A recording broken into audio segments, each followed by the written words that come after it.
మరి సంవత్సరం పాటు గుడికెళ్ళకూడదు, పూజలు చేయకూడదు, దీపం పెట్టకూడదు అంటారు కదా. ఇవి దేవుడికి దూరం చేసే మూఢనమ్మకాలు కాదా గురుదేవా?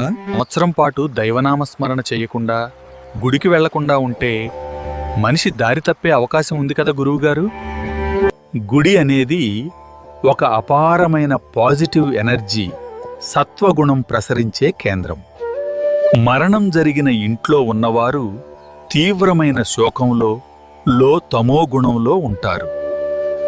ఈ రెండు విరుద్ధమైన శక్తులు ఢీకొన్నప్పుడు వారి మనస్సు మరియు శరీరం తట్టుకోలేవు. భగవంతుని ఆరాధనకు ముఖ్యంగా కావాల్సింది ఏకాగ్రత మరియు శారీరక, మానసిక శుద్ధి కావాల్సింది. ఆత్మీయులను కోల్పోయి కన్నీరు, మున్నీరుగా ఏడుస్తున్నప్పుడు ఏకాగ్రత అసాధ్యం. దేవుడు రాక్షసుడు కాదు కదా.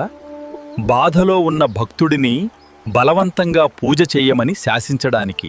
అందుకే ఈ సమయం నిన్ను దేవుడికి దూరం చేయడానికి కాదు, ఆ బాధ నుండి కోలుకోవటానికి ధర్మమిచ్చిన విశ్రాంతి. ఇక పూజ, దీపం అంటావా నాయనా? భగవంతుడికి కావలసింది ఏకాగ్రత.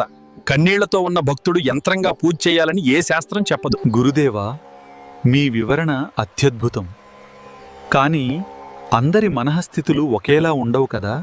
కొందరు ఆ తీవ్రమైన శోకం నుండి బయటపడటానికి భగవంతుడినే ఆశ్రయించాలనుకుంటారు. మరి అలాంటి వారిని కూడా ఈ నియమాల పేరుతో దేవుడికి దూరం చేయడం ఎంతవరకు ధర్మం? వారి కోసం శాస్త్రం ఏం చెబుతోంది?